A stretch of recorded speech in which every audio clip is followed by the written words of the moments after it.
अस्सलाम वालेकुम नाजरीन, कैसे हैं आप सब। उम्मीद है आप सब खैरियत से होंगे। इस वीडियो में नाजरीन हम नैनो डिजिटल इनवॉइसिंग सॉफ्टवेयर का रिव्यू करेंगे और देखेंगे कि ये किस तरीके से काम करता है और इसका क्या क्या वर्क फ्लो है। तो चलिए स्टार्ट करते हैं। सबसे पहले हमारे पास ये लॉगिन पेज है जिसके ऊपर हम अपनी क्रेडेंशियल्स डालते हैं। ईमेल और पासवर्ड डालने के बाद हम इसको लॉगिन करते हैं। लॉगिन करने के बाद यहाँ से हम सबसे पहले कंपनी सेलेक्ट करते हैं कि जिस कंपनी के अंदर हम आके अपना काम करना चाह रहे हैं। यहाँ से हम कंपनी सेलेक्ट कर लेते हैं। इसके बाद हमारे से पूछता है कि आप किस मॉड्यूल में जाना चाह रहे हैं। इसमें टोटल 4 मॉड्यूल्स हैं जिसमें सबसे पहला सिस्टम कॉन्फ़िगरेशन का है।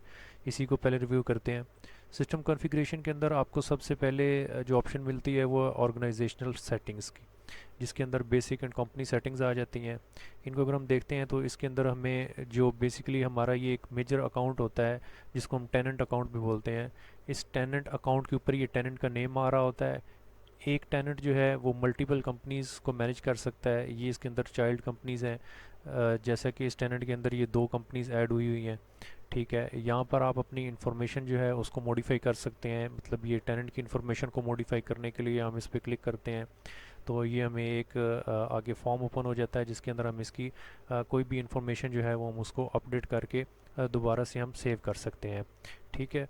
तो इसके अलावा जो चाइल्ड कंपनीज़ हैं सेम प्रोसेस उनके लिए भी है। इनको सेलेक्ट करने के बाद हम इनको एडिट करते हैं। एडिट करने के बाद इनके अंदर कोई इन्फॉर्मेशन मॉडिफाई करने वाली हो तो वो हम करके, इसके अलावा हम यहाँ से इनका लोगो भी उठा सकते हैं। सिस्टम के अंदर पड़ा हुआ उसको सिलेक्ट कर सकते हैं करके इसको यहाँ से हम सबमिट करेंगे तो ये भी हमारी सेटिंग सेव कर देगा। तो इस पेज के ऊपर बेसिकली यही है। इसके अलावा अगर हम आगे जाते हैं तो आगे हमारा जो ऑप्शन आती है वो आती है एक्सेस मैनेजमेंट की। एक्सेस मैनेजमेंट क्या करता है, ये बेसिकली आप जब सॉफ्टवेयर के अंदर लॉगिन करते हैं तो उसके बाद जो भी यूज़र लॉगिन कर रहा है वो इसके अंदर क्या क्या टास्क जो है वो परफॉर्म कर सकता है, क्या क्या उसको हम रोल्स असाइन करेंगे, क्या उसके रूल्स होंगे उसके लॉगिन के और उसके यूजेज के, वो हम सारा कुछ इस सेक्शन में बताते हैं। ठीक है। इस सेक्शन का जो सबसे शुरू वाला एक ऑप्शन है वो है यूज़र मैनेजमेंट की। यूज़र मैनेजमेंट, कोई भी यूज़र ऐड करना हो तो वो हम यहाँ पर कर सकते हैं। जैसा कि अभी देख रहे हैं यहाँ पर कोई यूज़र ऐड नहीं है पहले। तो अगर हम यहाँ पे नया यूज़र बनाना चाहते हैं तो हम जस्ट न्यू के ऊपर क्लिक करेंगे और ये हमें एक फॉर्म दे देगा।